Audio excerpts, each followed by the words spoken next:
the topic is quite extensive, and it is not so easy to find a way how to compose some presentation. So finally, I decided to do such a overview what happened in this century since 1900 and in various countries like in Belgium, in Netherlands, in Poland, Finland, Czechoslovakia, etc. So at first I would like to point out the importance of the garden city movements, which was initiated by Ebenezer Howard in England when he published his famous book just at the end of 19th century, and it of course had a great input then on practical activities of Raymond Unwin, who was driving force of Welwyn, and this model of Welwyn has impressed many countries. And as you can see, the Garden City book by Ebenezer Howard was published in many languages, even in Czech language, with a special preface written personally by Ebenezer Howard for Czechoslovakia to support Garden City movement in our country. And Raymond Unwin received honorary doctorate of the Deutsche Technische Hochschule in Prague in early 20s. So you can see this strong response on these activities in England, not only in Germany, in Netherlands, Belgium, but also in Czechoslovakia. I think quite decisive project at the early 20s was the competition designed by Ernst May in Breslau. Ernst May worked before the First World War in the office of Raymond Unwin, and when he came back, he worked shortly before the First World War in Katowice, in the municipality building department, and built some small housing estates in Katowice.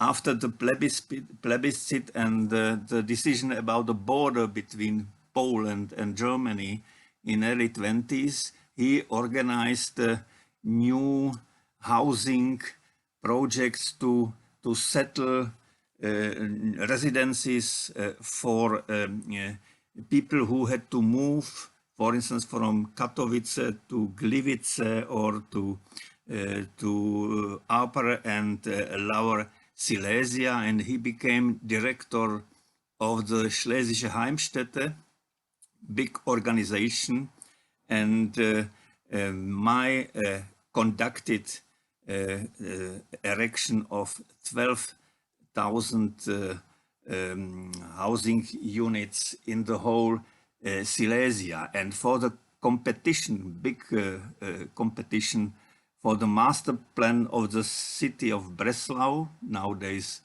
Wrocław, he developed a special concept with Trabant cities, like small entities connected with a rail to the city center of Breslau. And he remained in Breslau till 1925.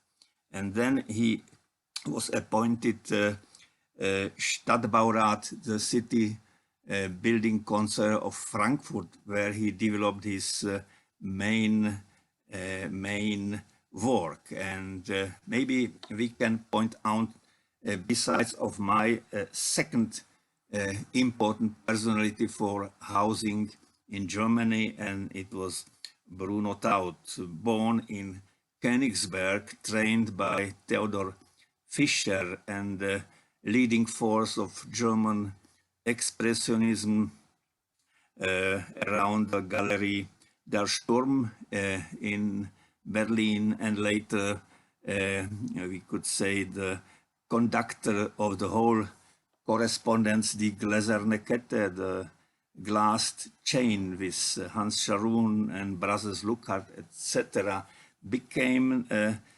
city building council in Magdeburg. And from Magdeburg, in early 20s, he influenced very much the discussion about new estates in Germany, like Ernst May with his journal Das Schlesische Heim, also in early 20s, before he moved to Frankfurt. But at the same time, we can observe some other important manifestations and utopian visions presented, like Le Corbusier plan for ville contemporaine and for plan voisin, with the radical transformation of the city center of Paris with high-rise buildings. And then we can see the response in Berlin by Ludwig Hilberseimer, who proposed to make a big assignation of Friedrichstadt in the center of Berlin along the Unter den Linden Boulevard, and just in the backside of the Schauspielhaus designed by Karl Friedrich Schinkel and the French and German dome in the center of Friedrichstadt. And finally, maybe also we can mention the ideal industrial linear city designed by Nikolai Alexandrovich Milutin in Moscow, which had also a very big input on the whole discourse about industrial housing estates, also outside of Russia or Soviet Union at that time. And now we can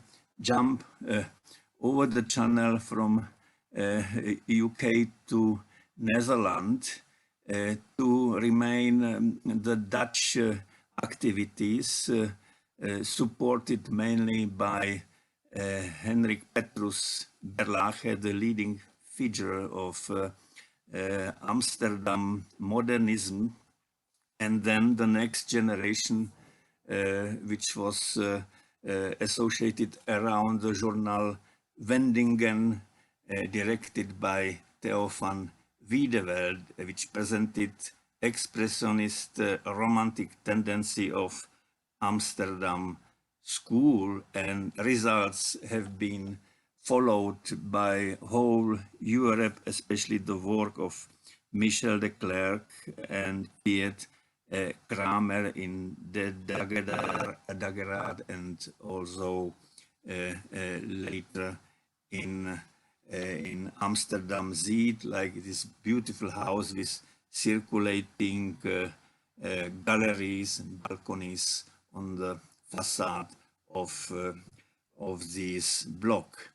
In opposite to Amsterdam, in Rotterdam was developed step by step the idea of the steel group, the first step for the changing of the concept of dwelling areas was Spangen block, designed by Michael Brinkmann, where he elevated the semi-public gallery as a street in the third floor of his famous block. Next block designed Jacobus Oud, who was maybe the most productive architect as a member of the steel group, and who built at first the Hoek van Holland housing estate, and a little later fantastic Kifhoek complex in Rotterdam with approximately 300 dwelling units. And it is interesting also from the point of view of maintenance and identity, etc., because in late 80s this estate was already in very bad shape. because of very bad basement. So finally, nearly the whole complex was demolished and built again. And what was early one unit as a one module, nowadays is mostly as two modules. Only one unit is kept as a historical museum piece. So nowadays it's possible to visit one of this unit as a museum with the equipment from late 20s.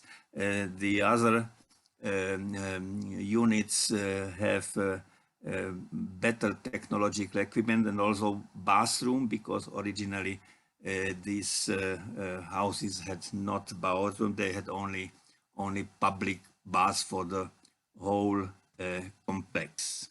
The development of garden cities we can observe also in Belgium, which is not so international, so known as Netherlands, but these examples from Belgium are also very interesting. At first, the Watermel Estate, designed by Louis van Zwelmen and Jean-Gilles Eggerix, which is just the transition between garden city and housing estate, with family houses, row houses, and also with tenement houses, and finally with a dominant vertical accent of the tower designed by Eggerix in the half of 20s. And besides of it, Victor Bourgeois did big progress when he executed La Cité Moderne in the suburban area of Brussels, with nearly 300 dwelling units, with very modern shape and flat roofs, exhibited also at the Exposition des Arts Décoratifs in Paris, where he was awarded by Grand Prix for this housing model, and he was later leading representative of Belgian Siem group. Different situation was in Austria, where was like in Netherlands, social democratic government with the president Karl Renner and Mayor Karl Seitz, who initiated to build a lot of blocks. So they have kept blocks, not a free slabs in the landscape. So in Vienna was built approximately 400 blocks with over 60,000 apartments of Red Vienna. Of course, the most famous is the Karl Marx Hof, designed by Karl Marx. Maybe this block concept was somehow a response on a strong influence of Otto Wagner school and his idea of Großstadt, which he presented in his book around 1911, just before he was retired as a professor of the Academy der Bildende Künste in Vienna. This is quite big social task, 64,000 apartments of Red Vienna, when we compare it to Berlin, where was built 135,000 apartments in the time of Weimar Republic. But before we will move to Berlin, I would like to point out again Ernst May. He was 1925 invited by Mayor Ludwig Landmann to be the city building council of Frankfurt, and he developed the whole concept of these Trabant cities, which was originally planned for Breslau and he could execute it in great scale in Frankfurt. He also founded the journal Das Neue Frankfurt, and he has taken to Frankfurt several his collaborators like painter Heinz Leistikow or architects Behm, Rudloff, etc. They have been old colleagues of him in Breslau, and they moved to Frankfurt. He invited also architects from Vienna like Schuster and like Margaret Schütte-Lihotzky, and also finally Marstam from Holland. I cannot go too far here, but I would like to point out only few estates from Frankfurt, like such now Zickzack Siedlung by Ernst May, with beautiful landscaping, mostly designed by Leberecht Migge, who was one of leading landscape architects in Germany during the Weimar Republic. And maybe the most famous is Remerstadt, which was based on the site where have been found some excavations from the Roman settlement in Frankfurt in Niederwolli, and you can see at first the master plan with very sensible harmony of buildings with the landscape and excavations, and also you can see here names of collaborators of Ernst May like Böhm, like Bangert, Rudloff. Some of them are from Breslau, Schuster from Vienna, and of course Frankfurt Kitchen by Schütte-Lihotzky, which you could find today also in exposition of industrial design in the Museum of Modern Art in New York. So this is the situation in Frankfurt today. Just now Frankfurt is trying to apply for the label of World Heritage City, like Berlin settlements received already in the year 2008. So Remerstadt, once again, with two examples.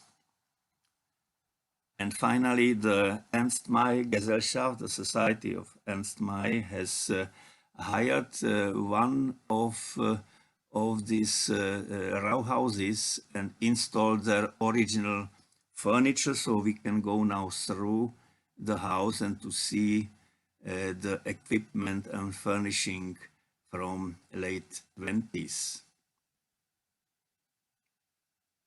Bathroom and the famous Frankfurt kitchen by Margaret Schütte-Lihotzky.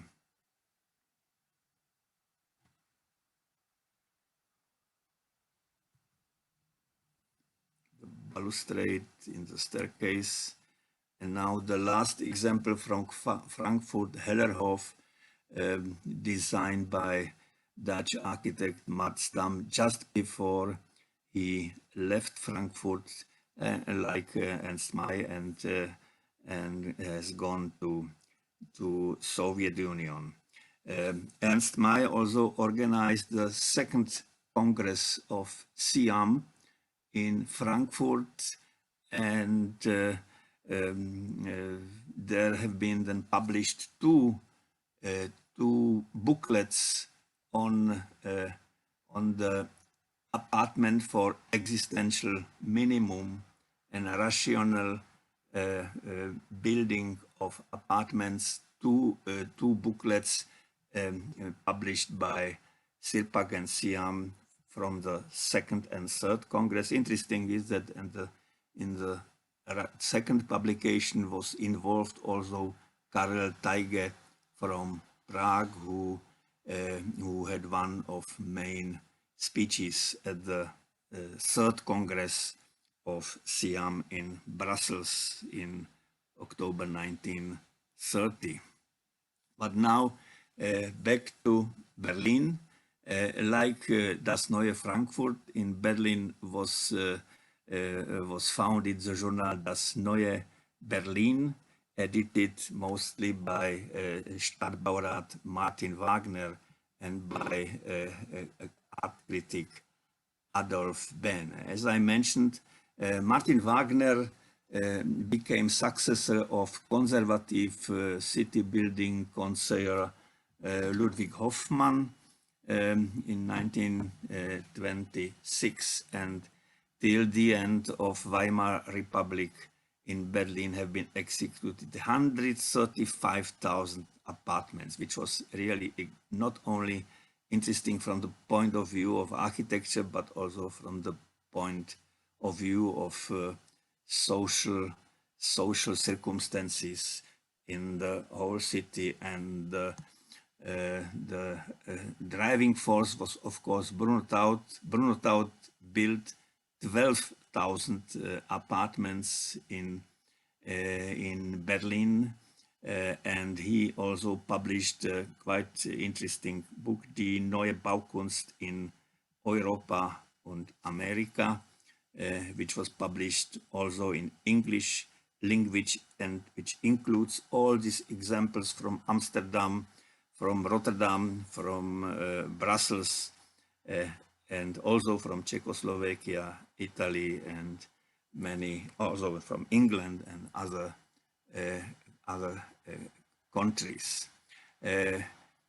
Berlin, during the time when Mr. Jörg Haspel was director of Preservation Office in Berlin, initiated the application for the World Monument Heritage, and 2008 he succeeded. That 6 Berlin selected housing estates have been nominated as World Heritage. 4 of them have been built by Bruno Taut, 2 in East Berlin, Falkenberg, and Karl Legienstadt, 2 in West Berlin, Onkel Tom's Hütte, and of course Horseshoe Hufeisen Siedlung in Britz.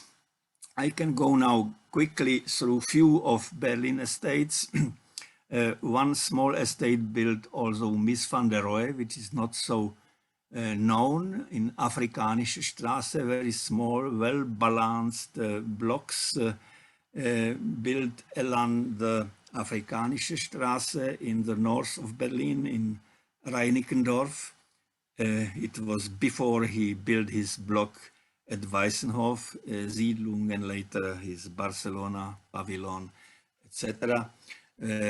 But the most influential was, of course, the Horseshoe Estate, Hufeisen, in Britz, in the south of Berlin, with landscape planning by Lebrecht Migge, and with a very close collaboration of the Stadtbaurat Martin Wagner, with interesting balance between apartments and also between row houses with gardens, which was the idea transmitted from the garden city movement, and with an artificial lake in the middle of the horseshoe designed by Taut. As you can see, the shape of Berlin estates is really exciting, perfect shape, because Jörg Haspel has succeeded to develop also activities of inhabitants of these estates to be active in the social life in these estates, and that's why especially in Brits, is the condition and climate very very positive for restoration and maintenance of modern movement. Important, of course, for Bruno Taut was also color. You know that he was author of a manifesto for colored building, which he has written still as city building concern of Magdeburg in his journal Frühlicht in early 20s, and which was signed by many important German and later foreign architects.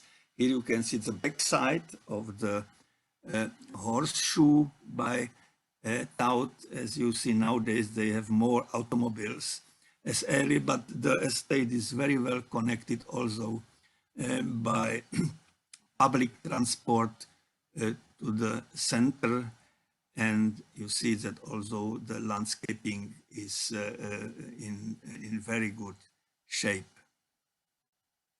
Martin Wagner participated when he built 2 red blocks.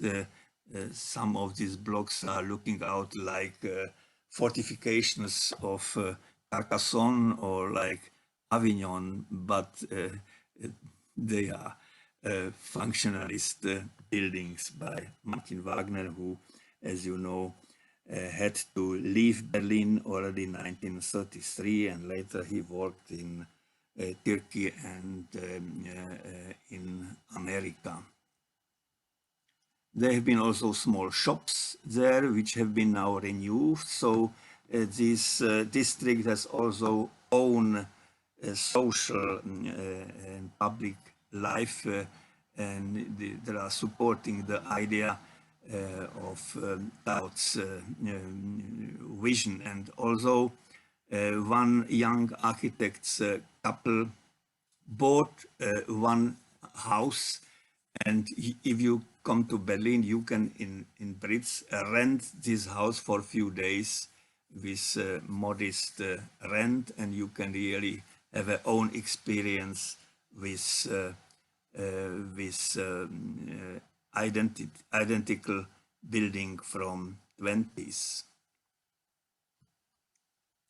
This is the second stage of the estate, built already around 1930, and now we will move to Siemenstad, which was such known Ringsiedlung, because architects have been members of the prominent group of Berlin architects, the Ring.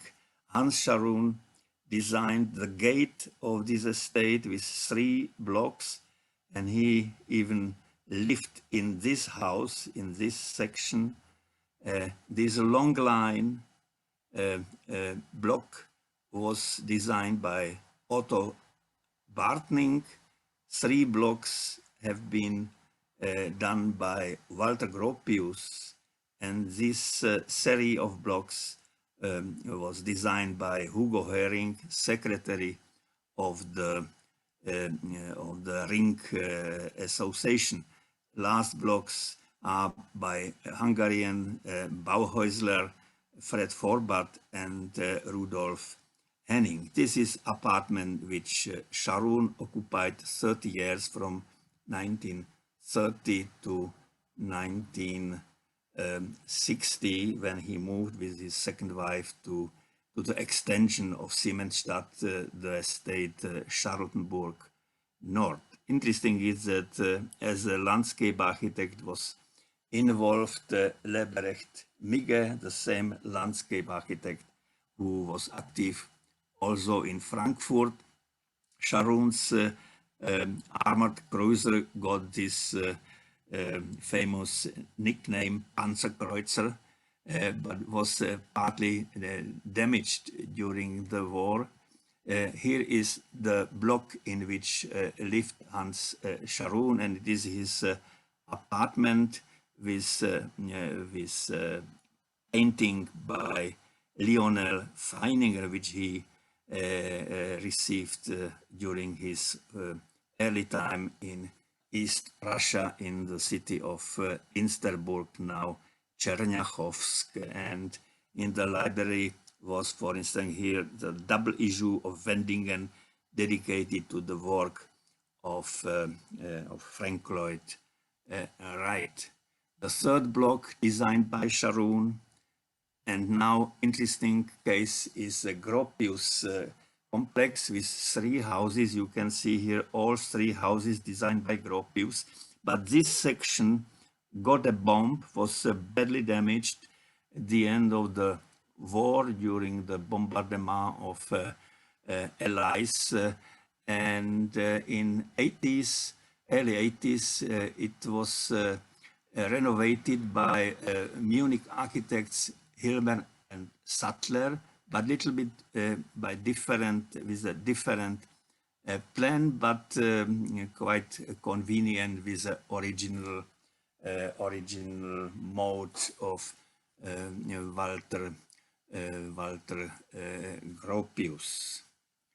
The next, the courtyard facade of Gropius block, and the third block of Gropius. And then quite interesting was a block designed by Hugo Herring, who used as only one ceramic tiles, and Herring block has a very special character, which is standing in contrast with white blocks of the other members of the group, their ring.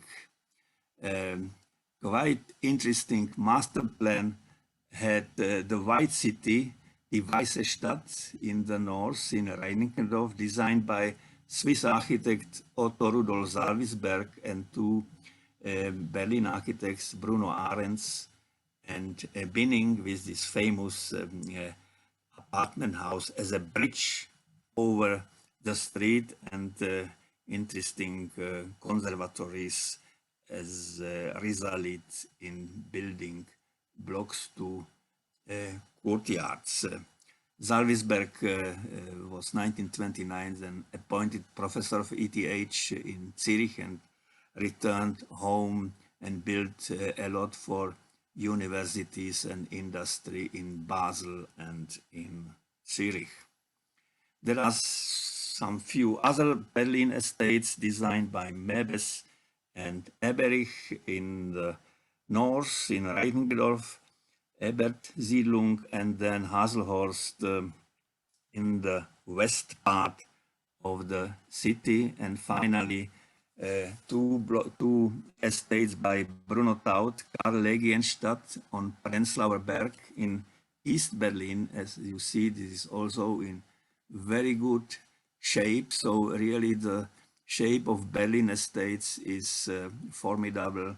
It's really, you can really enjoy life and stay in these estates. In Karl Legienstadt, here are plans of Taut's apartments, 3 or 4 rooms apartments. And then the last one by Bruno Taut is the forest estate in Zellendorf, Uncle Tom's Hütte, which is somehow like a predecessor of the organic estates like Tapiola in Finland, because of this beautiful harmony with this nature.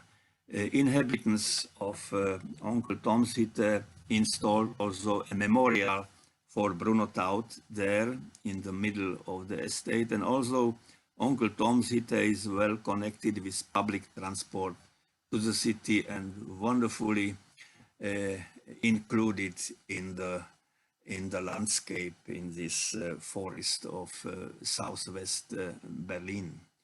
And again, color played an important role in Taut's architecture, with very sensible plasticity of the facade. It's quite pleasant to walk through these estates.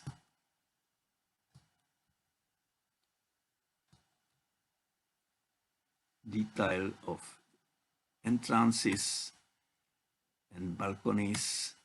And now we will jump to France, where we are a little bit missing this landscaping or harmony with the nature. It's a very strong Cartesian statement by Eugène Baudouin, Marcel Lotz, and Vladimir Bodiansky in Drancy, the district in Paris, northeast, because from Drancy have gone all these deportations of French Jews to Auschwitz, to Theresienstadt and other concentration camp. But important it is because of introduction of French prefabrication by Marcel Lotz, who was driving force of this movement in French architecture already in the 30s and later also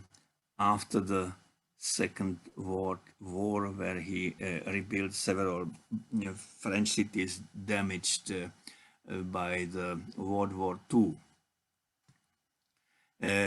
And now we will leave Western Europe, and I would like to mention also Polish contribution to this housing estate movement, which was of course organized by avant-garde architects around journals Blok Presence and Dom Osiedle Mieszkanie. And Warsaw was always somehow transition point between Moscow and Berlin, etc. Here you can see a dinner in Warsaw Artist Club. The prominent guest is Kazimir Malevich with Helena Circus and Szymon Circus. Szymon Circus studied, of course, in Moscow, so they helped to this transfer of Soviet avant-garde from Moscow to Western Europe.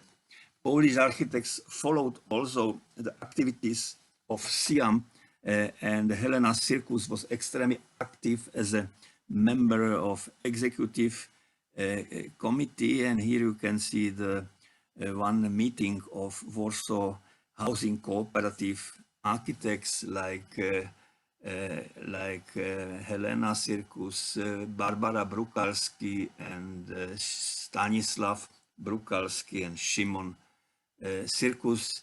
Brukalski couple built then in early 30s as a response to German estates Żoliborz, which is maybe the best of all housing estates built in Poland, besides of Rakowiec in Warsaw, and besides of estates in Gdynia, which our colleague from Bartlett already mentioned in his first speech today.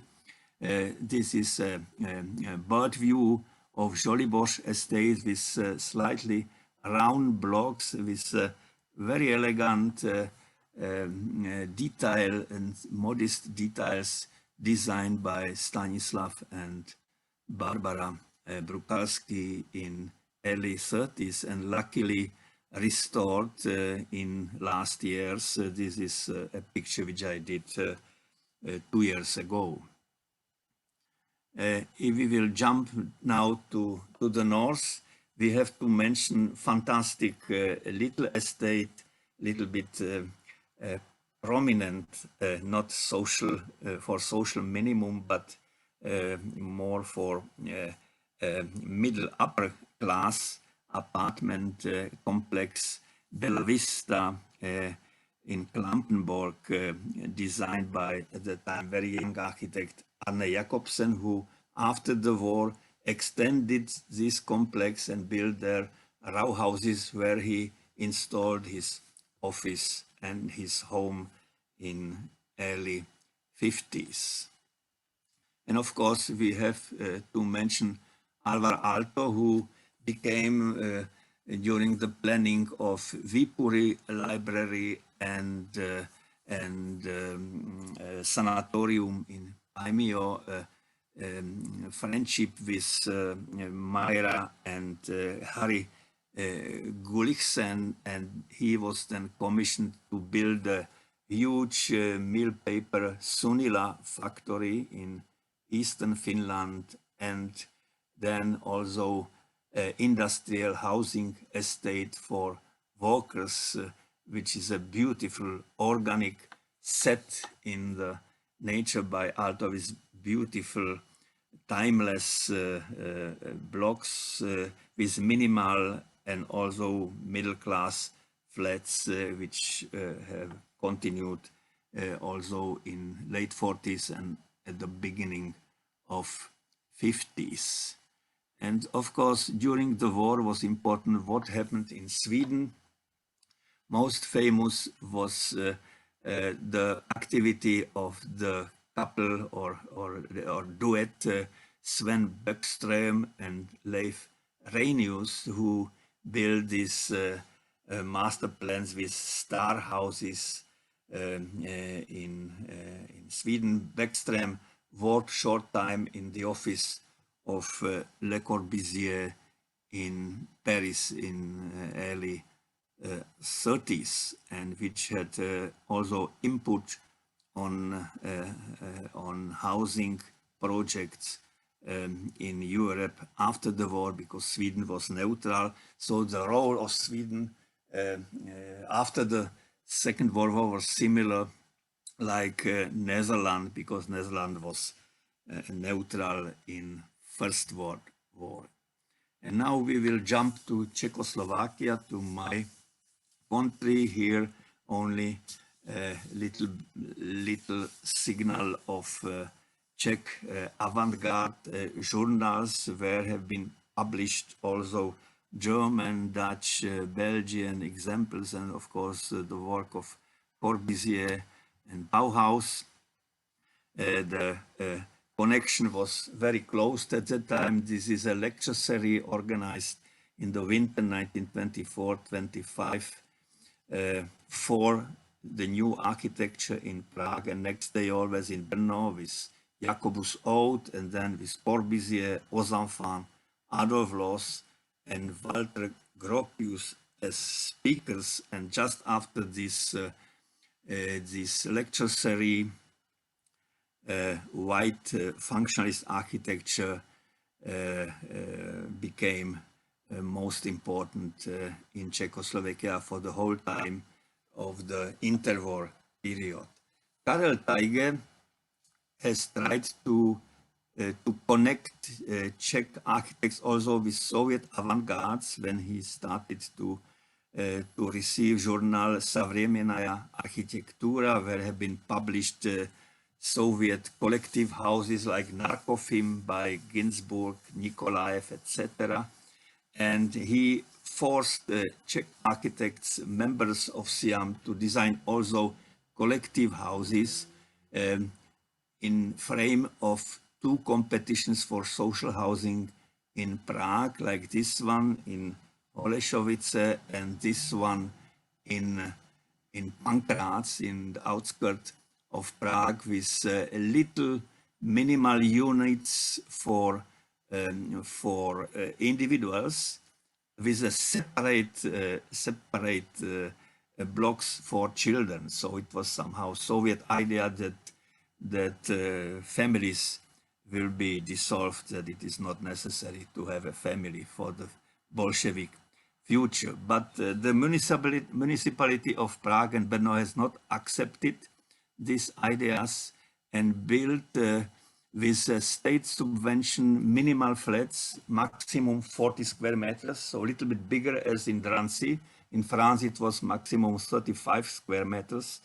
In Prague, big state subvention was for flats till 40 square meters, with sometimes with galleries, sometimes with normal sections, like here in Holešovice, second block in Holešovice from the late 30s, and then in Pankráč, the Green Frog housing estates, again combination between gallery houses and normal housing blocks, and also in Břevnov, but the scale is a little bit smaller as in Berlin, maximum 1,000 apartments.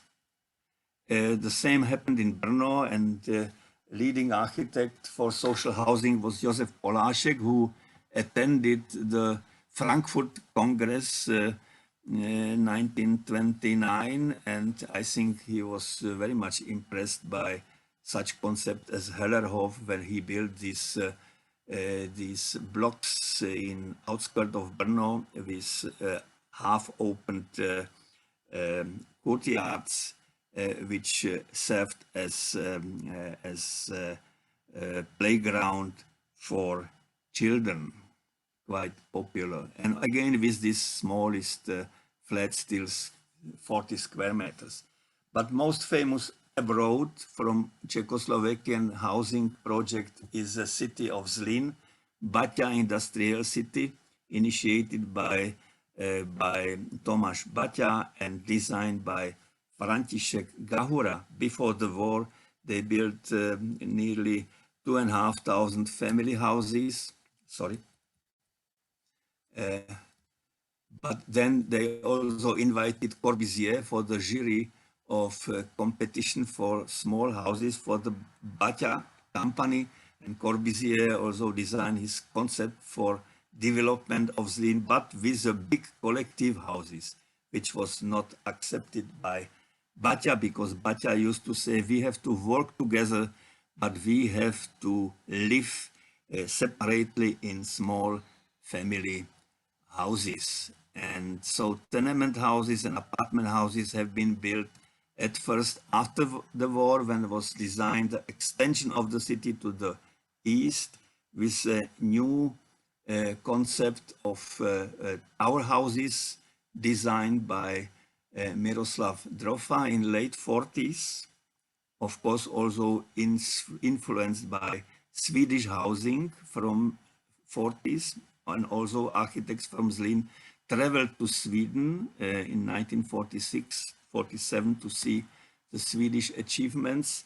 But it has a very high quality, and as you see, these are my photograph from last year, and you can see how pleasant milieu it is for inhabitants in Zlín. And they kept long time also the standard structure of Baťa houses with module 6.15 m. So we are slowly now after the war, and also Auguste Perret, the champion of French reconstruction, came to Czechoslovakia to observe what is happening in late 40s, hoping that we will remain together with Western Europe, but very soon we have been separated, and we have been lived in under curtain wall over 40 years. Here is now back to Perret. He did this beautiful reconstruction of Le Havre, which is already a combination. It is not anymore this zoning separation of functions. It's already again the concept of mixture of function, which is quite important for cities, not only in Le Havre, but also in Holland, when Van der Broek and Bakema reconstructed, bombed Rotterdam in late 40s and the first half of 50s in Lijnbaan. Interesting is that Rotterdam model of Van der Broek and Bakema had a response in Eastern Europe. This is new extension or connection between the main station in Dresden to the city center, with a pedestrian area which is responding or reflecting the idea of Lijnbaan in Rotterdam, but 10 years later.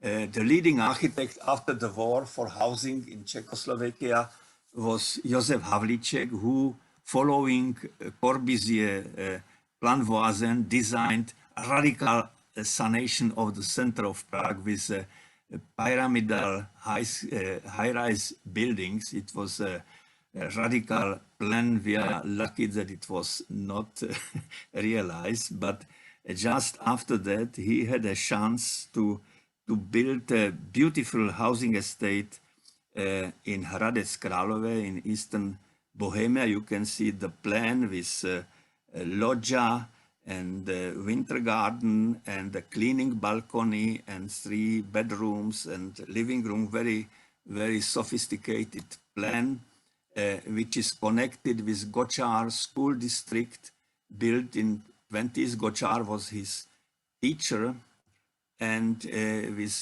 very good texture, with red ceramic tiles, one of the best examples of housing in Eastern Europe, unfortunately not published in Western journal till I published it in Bauen und Wohnen work in, I think, 1988. These are pictures which I did in, I think, 3 weeks ago. The last block was already influenced by Stalinist infection from Moscow, and the similar activities we can find also later in Poland. Now, I would like to remind that Havlicek was a member of the international team for consultation of United Nations building. Here is Havlicek with Harrison and Abramovich, and I think he was more impressed by New York Park Avenue as by Moscow high-rise buildings. So he designed at first these lower shape buildings in late 40s, and in the beginning of 50s, during strong Stalinist pressure, he built 6 high-rise buildings, but it is not Stalinism, it's a little bit decorative. It's like very late Art Deco, which has very strong character. It looks like this. This is original picture, and the situation now, maybe 3 weeks ago. This has quite high quality, and it is not Stalinism. And Frederick York published it in London in early 60s as a rare example from Eastern Europe. In Warsaw, similar role like Havlicek played Helena and Szymon Circus when they built Watermel Estate in Warsaw in late 40s with a sophisticated prefabricated system which has offered many possibilities and many flexible solution of plans. You can see some of these plans of small housing elements, estates with 2,000 apartments. Interesting is then it was, of course, again stopped by Stalinist infection from Moscow. The last block received already Toscana columns.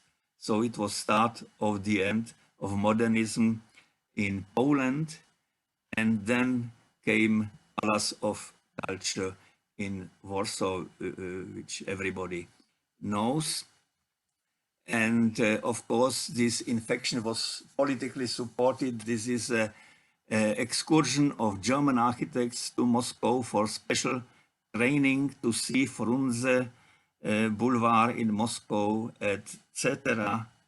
And after that, also Polish architects had to come to carpet in Moscow, with even Bogdan Knievsky and Romuald Gut have participated on this excursion, and even Czech architects are looking not very happy to study Moscow skyscraper. The result came very soon with Stalinist costumes in Warsaw on Boulevard Marszałkowska or in Murzynów district, or also in industrial cities like in Nowa Huta in Krakow, or in Ostrava Poruba in Czechoslovakia in early 50s. Interesting story, of course, is Stalin Competition.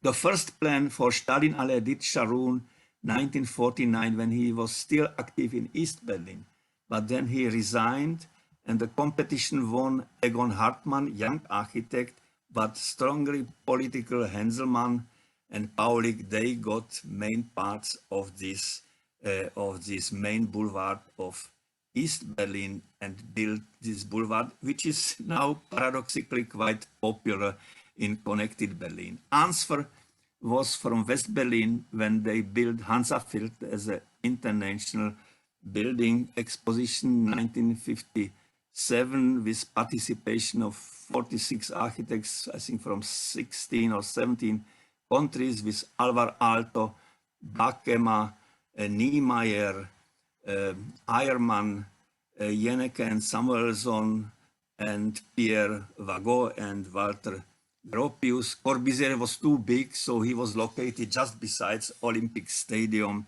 near of between Heerstraße and Olympic Stadium on the west end of Berlin. But quite popular until now is Van der Broek block, or also Gropius block in Hansaviertel, or Niemeyer block. Also location of Hansaviertel is quite suitable between Friedrichstraße and between Bahnhof Zoo, so just in the middle of Berlin in green area. My very popular and very admired house is Atelier House by Paul Baumgarten. But of course, Paradise was a Finnish estate, Tapiola, designed originally by Otto Ivari Merman, who was in 20s one of authors of the wooden garden city Kepile in Helsinki, and he was still involved on the creation of Tapiola with Arne Ervi, Heikki Sirén and Viljo Revel, with these beautiful row houses by Sirén, or houses by Aulted, who lived in one of these houses, and fantastic tower houses with penthouses by Viljo Revel. Later in 70s was extended and added the center with cultural facilities designed by Arto Sitonen. And nowadays is Tapiola connected also by metro with the center, so it's only, I think, 10 minutes 10 minutes connection between the center and between Tapiola. Interesting is also housing by Kai Fisker in Copenhagen, when Kai Fisker tried to use again some traditional forms like here. And interesting is again the response in the East. This is a prefabricated block in Leipzig 10 years later in Eastern Germany. Berlin is interesting to compare what happened in West Berlin later. Scharun's extension of Siemenstad with Charlottenburg North as a Stadtlandschaft, as a city landscape. Walter Gropius city, Rudolf Bukow in the south, and then Märkisches Viertel International Building Exhibition. But if you have such big scale, the result is disaster, even if you are using famous architects. So it is not so different from Marzahn in East Berlin. Now I have here a few estates from Prague, but I don't know if we have still time. How much time I have still? I think we have like 10 minutes additional, okay? 10 minutes. So I will show you few examples from Prague where they started to build in late 50s prefabricated estates. One of the first was Pezzini with very simple blocks, but later have been added some interesting buildings. Of course, as I have shown in this model, these estates have been planned with a big boulevard because at that time, at first, I expected that it will be connected with a point de vue, with a Stalinist cake here or there, but it was not happened. So finally, there have been added some modern buildings, especially Research Institute of the Academy designed by Karel Prager, or dormitories where I spent 1 year, just 68, 69 as a student of Prague Technical University. Another estate was Invalidovna, which was regarded as an experimental estate with a lot of art inside of public spaces, at that time quite prominent, but badly damaged by flood at the beginning of 21st century. And during 60s have been built many estates at the outskirts of Prague, like Red Hill, or like tower houses in many estates. Khrushchev visited this house. He was very impressed. It was 1962, and I think when he came back to Moscow, he was immediately replaced by Leonid Brezhnev. So it was just the end of career of Nikita Khrushchev as the boss of Soviet Communist Party. And I spent 9 years with my family in this house, so I know these circumstances very well. It was very small flat in this estate, but quite good plan.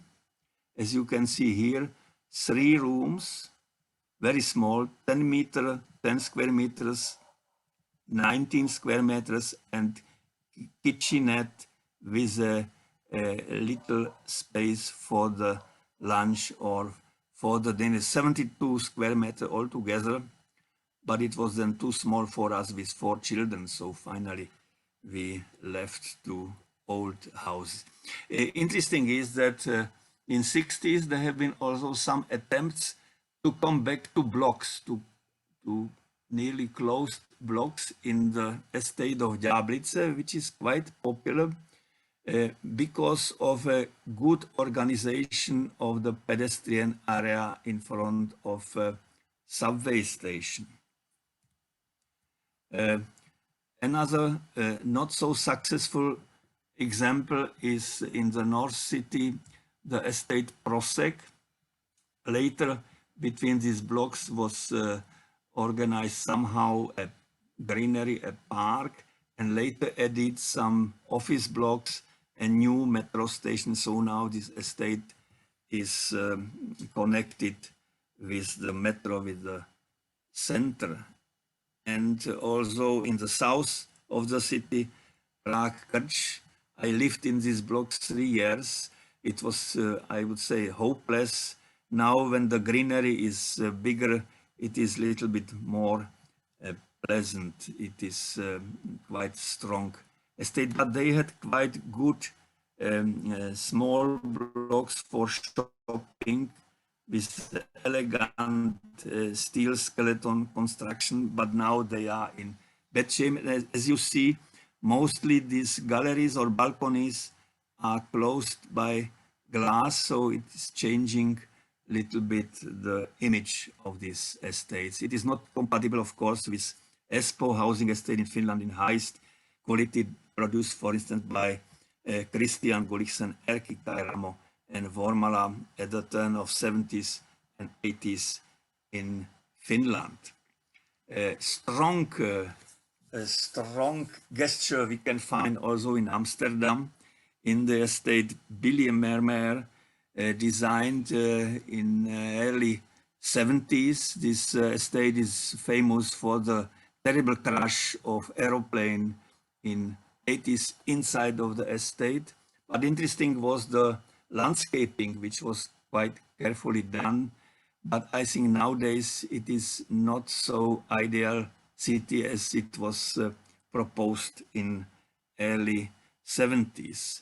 The reaction of this on these soulless estates, Marzahn in East Berlin, Märkisches Viertel in West Berlin, was of course the post-modern movement with big gestures by Ricardo Bofill around Paris.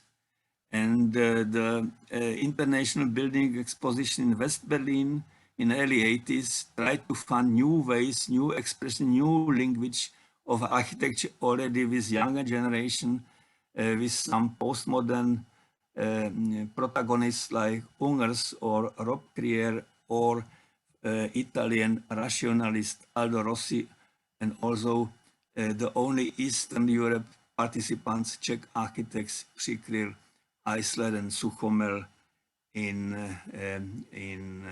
Kreuzberg. And of course, Maison Tristesse by Alvar Aalto from early 80s in West Berlin. And now we are at the end. I have here three options which we are facing now. We can see, for instance, additions. This is an original house from late 50s with very simple prefabricated technology. Then dormitory from 60s, and finally new addition in Chinese style by architect Vlado Milunic, collaborator of Frank Gehry in Dancing House in Prague, who added this Chinese architecture inside of Prague Estate. The other option is color cosmetics, but mostly this new color is even worse as a simple natural color of these prefabricated, and then demolition. Or then we have a combination, and this combination we can find, for instance, in successful estates in Brno-Lesná, built in early 60s by Viktor Rudiš, which was regarded as a Czech tapiola, which is still in relatively good shape, and there are some combinations of these three options. They are built new pavilions by younger architects as Rusin and Vala, and they demolished here the original block and built the new one. Also, they demolished part of this colonnade and built here only very simple pergola and renewed this ambiente of this estate. So this is maybe one way to balance the past and also to look a little bit in the future. Important is also to include some fine arts and playgrounds for children. Earlier in all investments we had 3% for art, but it is not anymore functioning. So this is more difficult to add arts to new estates, but I think it is one probably of topics for the discussion. I think it was more as enough. Thank you for your patience with this survey of housing estates from 20s to 80s and the fate of these estates in various European countries. Thank you very much. Thank you very much, Vladimir. So now we should maybe have like a short break, but I suggest to take a coffee with us and to ask questions till the next lecture. So maybe some of participants have a question. Would you like to comment something or ask something? It was really nice information about the 20th century housing. So some questions. Edward is raising hand. Mm-hmm. Okay, so Hello, yeah. Hi, Laura. May I ask? Yes, of course. I was typing it in the chat and then I thought it's easier to say it. Thank you so much for that presentation. It's fascinating range of projects and a very comprehensive overview of the housing in Europe and Eastern Central Europe. I'm just curious to get your thoughts on the resilience of these projects in the 21st century. Obviously they were, I mean, one of the topics of Kaunas is the optimism of the city, and I think that's a theme that plays into a lot of these projects. There was an optimism in the 20th century, but in the 21st century, especially for those maybe students and young practitioners in the room, they're faced with very different problems, particularly the climate and ecological crises. So how resilient do you think these projects are in the 21st century? You showed some examples of their adaptability and maybe insertion of new structures. And then the second supplementary question to that is, was that project you described as Chinese style, was that deliberately Chinese style, or is that your interpretation? I'd be very interested to know. Thank you. I think this was a reaction of architects on the soulless reality in state architectural offices, where they have been pushed to design this prefabricated disaster around Prague. And that's way I can now tell one example. In around 1974-75, a group of architects of my generation initiated that the book by Charles Jenks, The Language of Postmodern Architecture, will be translated as a Siemenstad in Czech language. So we have published Charles Jenks in 35 copies, and one copy was sent to Charles Jenks to London. His reaction was fantastic. He has bought one air ticket and he came for 3 days to Prague to discuss with us the situation of the profession. And I think it had a big input on the postmodern discussion in late 70s and during the 80s. And of course, when the Iron Curtain collapsed and we had been freeing, they tried immediately various ways to find a new language. So, Vlado Milonic, who is, in fact, he is not Czech, he is Croatian architect, but he's lived from 50s with his parents in Prague and studied in Prague. He was co-architect of Gehry also at the same time, because he got a commission to build a corner at the Jirásek Bridge, and the Dutch investor asked him that he should select one foreign architect, star architect, as a co-author, and he selected Gehry. So I think it was the easiest job for Gehry, because he was simply selected by colleague. I think this Chinese input is special for 90s, and because although the client was different from now, a client in 90s, for Czech client in 90s, everything was better as the reality in 80s.